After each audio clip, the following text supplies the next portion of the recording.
Hi guys, welcome to my channel.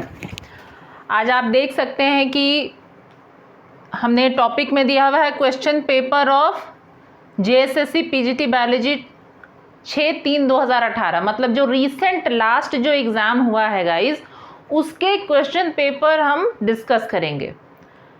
ये question paper discuss करने के पीछे मेरा मोटो ये है फ्रेंड्स कि चूँकि पिछला जो एग्ज़ाम था वो ऑनलाइन हुआ था, इसीलिए बहुत सारे बच्चों के पास क्वेश्चन पेपर्स अवेलेबल नहीं है।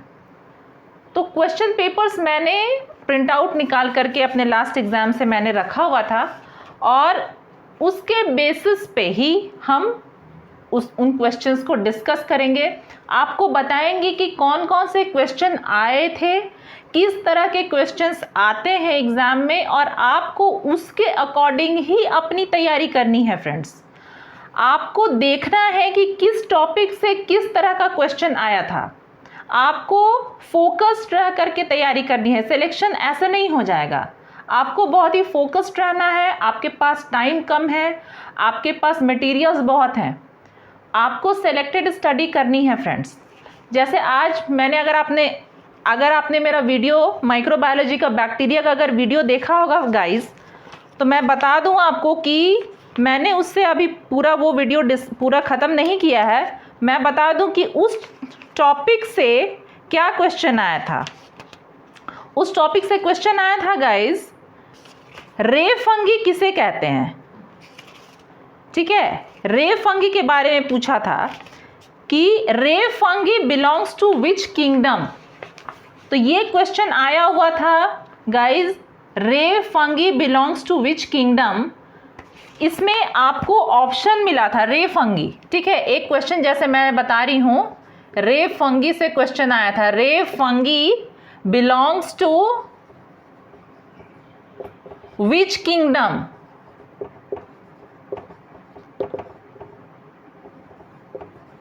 ये क्वेश्चन नंबर 49 था। इसमें ऑप्शंस दिया हुआ था Monera, algae, fungi and Protista. तो हम सभी जानते हैं कि करेक्ट ऑप्शन है मोनेरा। तो गाइस, इस तरह से आपको अपनी तैयारी करनी है। आपने देखा कि जो टॉपिक मैं पढ़ा रही हूं उससे किस तरह का क्वेश्चन आया हुआ है, ये सारे कुछ मैं अपने वीडियोस में आपको मैं बताऊंगी। आप मेरे वीडियोस को कंटिन्यूअसली देखते रहें, चैनल को सब्सक्राइब कर लें। और आज मैं कुछ और क्वेश्चंस आपको बताऊंगी, क्वेश्चन नंबर 1 से लेकर के क्वेश्चन नंबर जितना आगे जाएगा। तो देखिए, जैसे कि पहला क्वेश्चन है, annual proceedings of the natural history society of Brunn are famous for the publication of which. मतलब annual proceedings of the natural history society of Brunn are famous for the publications of which. आज ही मैंने अपने video में आपको बताया था कि बुक्स से, राइटर से क्वेश्चंस बहुत पूछे जा रहे हैं, अभी ये ट्रेंडिंग क्वेश्चंस हैं। तो ऑप्शन ए है फोटोसिंथेसिस मैकेनिज्म, सेकंड ऑप्शन है origin of species, third option है मेंडल्स लॉ, और फोर्थ ऑप्शन है क्लासिफिकेशन ऑफ एंजियोस्पर्म्स। क्वेश्चन को ध्यान से सुनिएगा, annual proceedings of the natural history society of Brunn are famous for the publication of which. किस चीज़ के पब्लिकेशन के लिए natural history society of Brunn जो है वो फेमस है, ये एनुअल प्रोसीडिंग्स निकालती है। तो इसमें आपका करेक्ट ऑप्शन है Mendel's law. Natural history society of Brunn जब हम लोग पढ़ रहे, जेनेटिक्स जब पढ़ेंगे तो हम लोग इसके बारे में पढ़ेंगे, और ये इसका ऑप्शन करेक्ट आंसर है मेंडल्स लॉ। तो ये फर्स्ट क्वेश्चन है। इस तरह के क्वेश्चंस फ्रेंड्स आ रहे हैं। सेकंड क्वेश्चन है हमारा, which of the following is an ex situ conservation method. Which of the following is an ex situ conservation method. Ex situ conservation method में कौन सा, ये जो फॉलोइंग ऑप्शंस है उसमें कौन सा ऑप्शन करेक्ट है। इसमें ऑप्शंस दिए हुए हैं national park, wild life sanctuary, biosphere reserve और बोटानिकल गार्डन।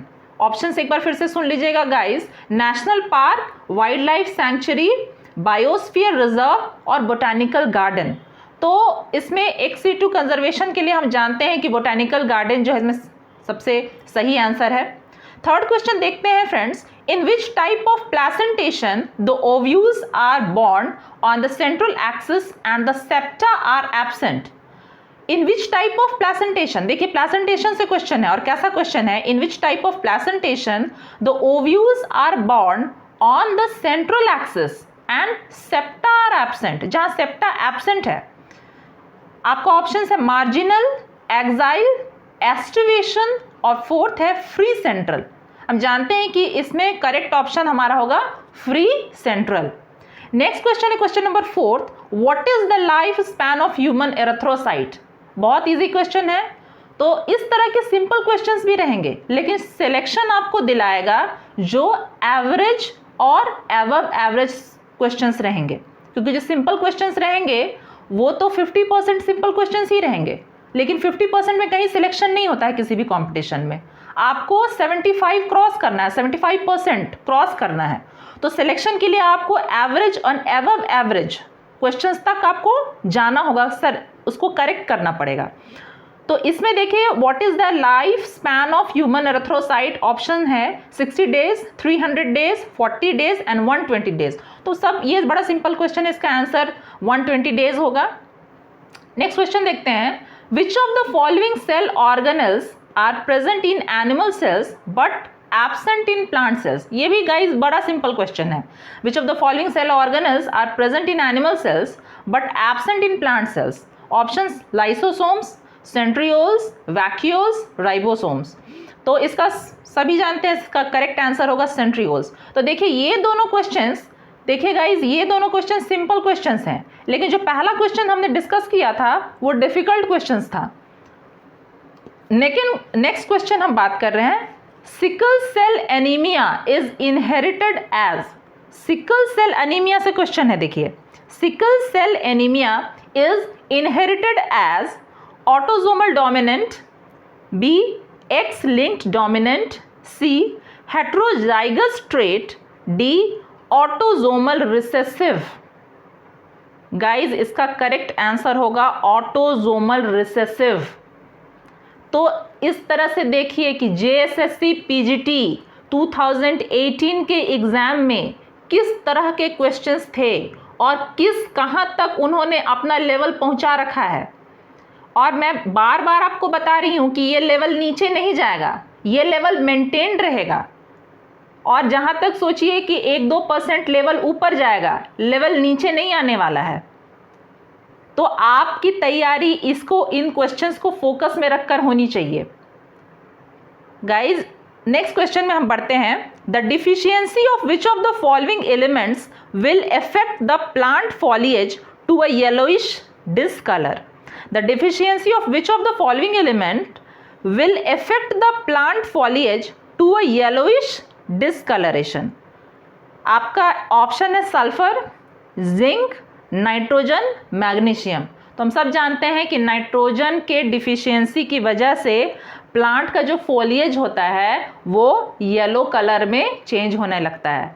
तो ये देखिए इस तरह का क्वेश्चंस जो है, ये तो बॉटनी के कुछ क्वेश्चंस मैंने आपको बताए हैं, कुछ क्वेश्चंस मैं जूलॉजी से भी आपको डिस्कस कराना चाहती हूँ, ताकि अगर आप जूलॉजी से अगर आपने तैयारी शुरू की है, जैसे मैंने भी एनिमल किंगडम से मैंने भी स्टार्ट करवाया हुआ है प्रिपरेशन, तो कुछ जूलॉजी से जब हम लोग, ये बॉटनी के क्वेश्चंस थे, कुछ जूलॉजी से हम डिस्कस करेंगे, ताकि आपको पता चले कि जूलॉजी में के क्वेश्चंस का लेवल क्या होता है।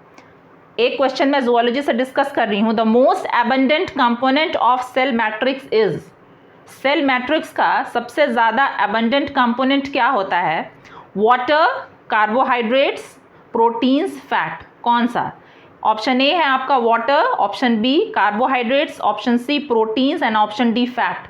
अब आप बताइए इसमें से करेक्ट ऑप्शन क्या होगा?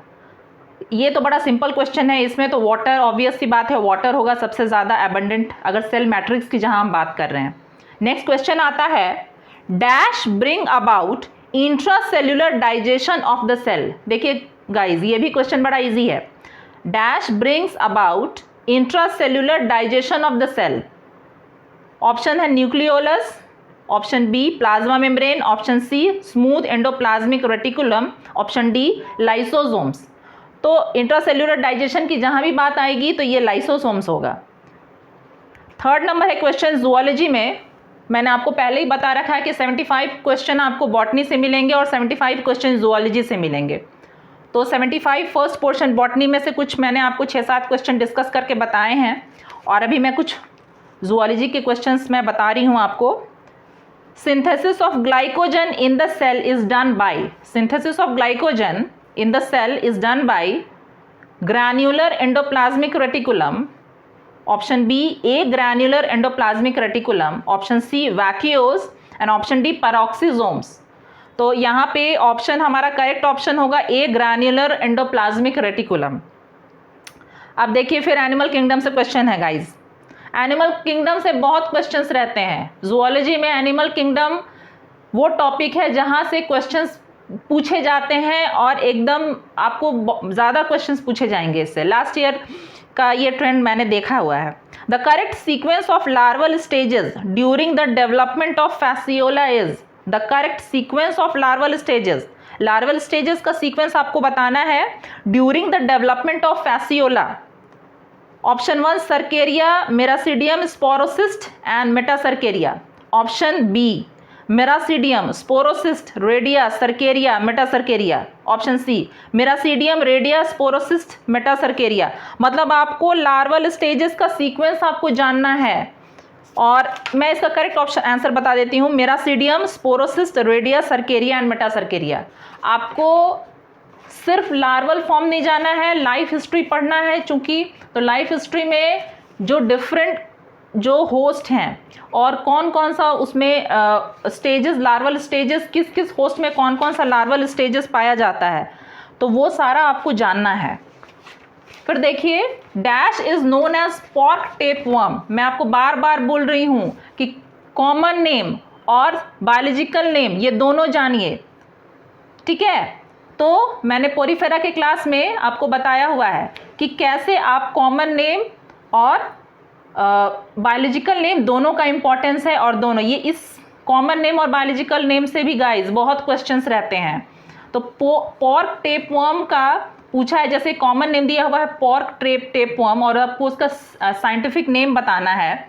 तो यहाँ ऑप्शन दिया हुआ है Echinococcus, हाइमेनोब्लेपिस, taenia saginata, taenia solium, ठीक है गाइज। तो सिंपल सी बात है, पॉर्क टेपवर्म जो होता है वो टीनिया सोलियम होता है। Study of insects, very easy question. ये देखिए ये भी क्वेश्चन जो मैंने अभी टीनिया सैजिनाटा वाले जो क्वेश्चन पूछा वो भी इजी है, ये भी क्वेश्चन इजी है। The study of insects is called, option malacology, protozoology, entomology, herpetology. तो ये इंसेक्ट्स की बात आ जाती है तो entomology. Then lung fish are placed under the order, lung fish are placed under the order Clupeiformes, Cypriniformes, Crossopterygii, Dipnoi. ये देखिए क्लासिफिकेशन का लेवल ऑर्डर तक गया हुआ है, मतलब ऑर्डर तक आपको जानना है।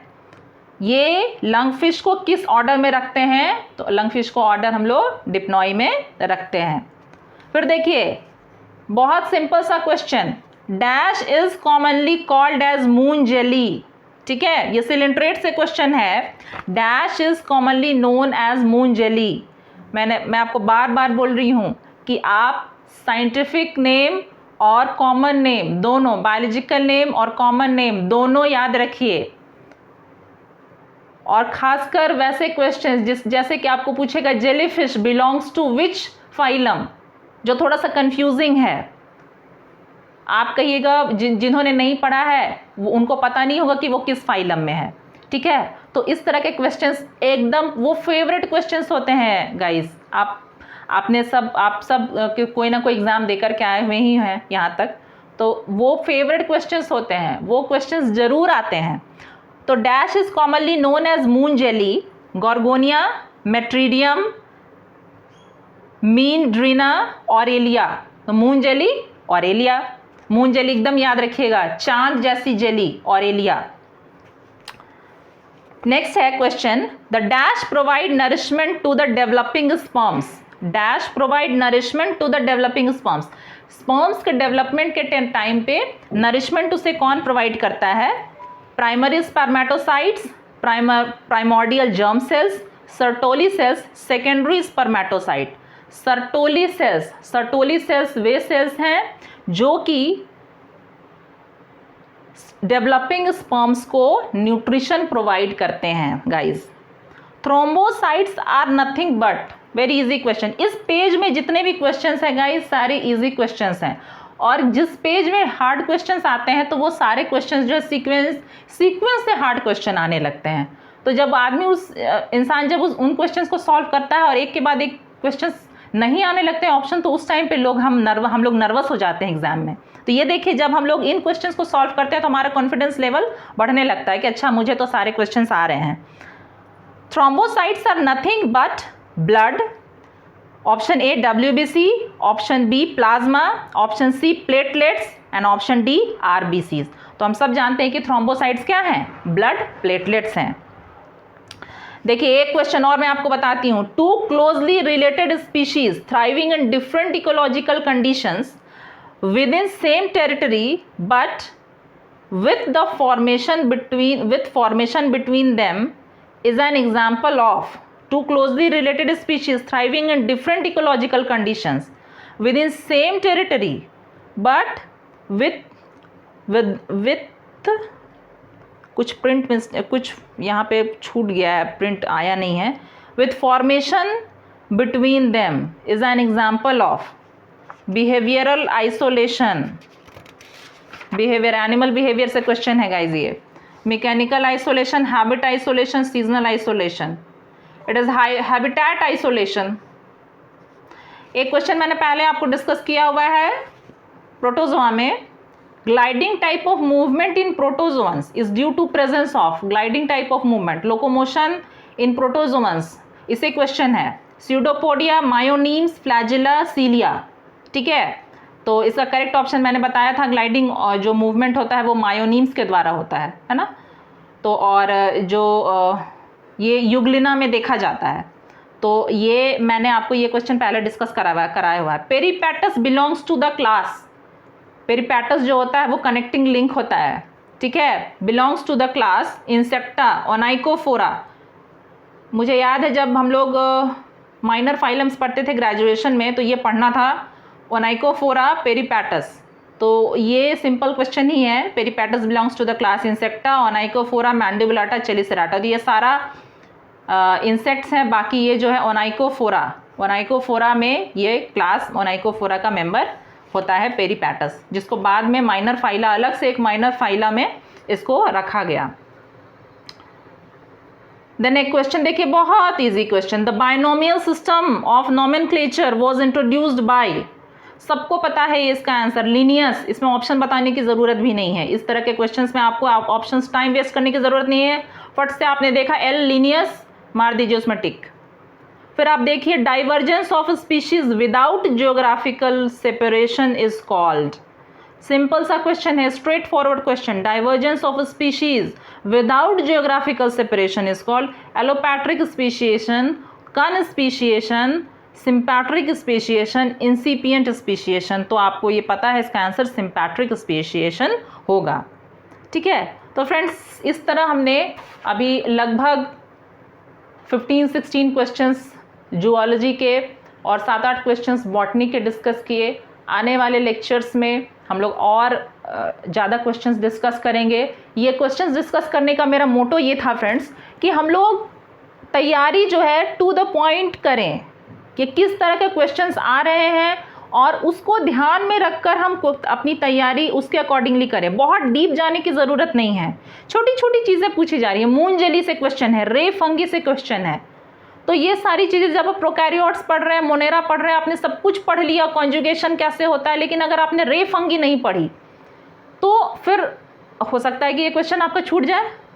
तो कुछ जो इम्पॉर्टेंट, जो एक्सेप्शनल चीज़ें हैं उनको कहीं छोटे छोटे जगह पे नोट बना करके रख लें कि ये इस टॉपिक में ये कुछ एक्सेप्शन चीज़ें मुझे मिली थी, ठीक है।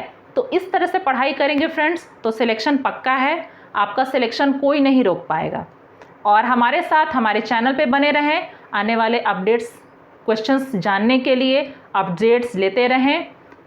और चैनल को लाइक ज़रूर करें, शेयर ज़रूर करें, अपने फ्रेंड्स के साथ शेयर करें और सब्सक्राइब करें ताकि समय समय पर जो नए वीडियोज़ आ रहे हैं उनकी नोटिफिकेशन आपको समय पर मिलती रहेगी। थैंक यू, धन्यवाद।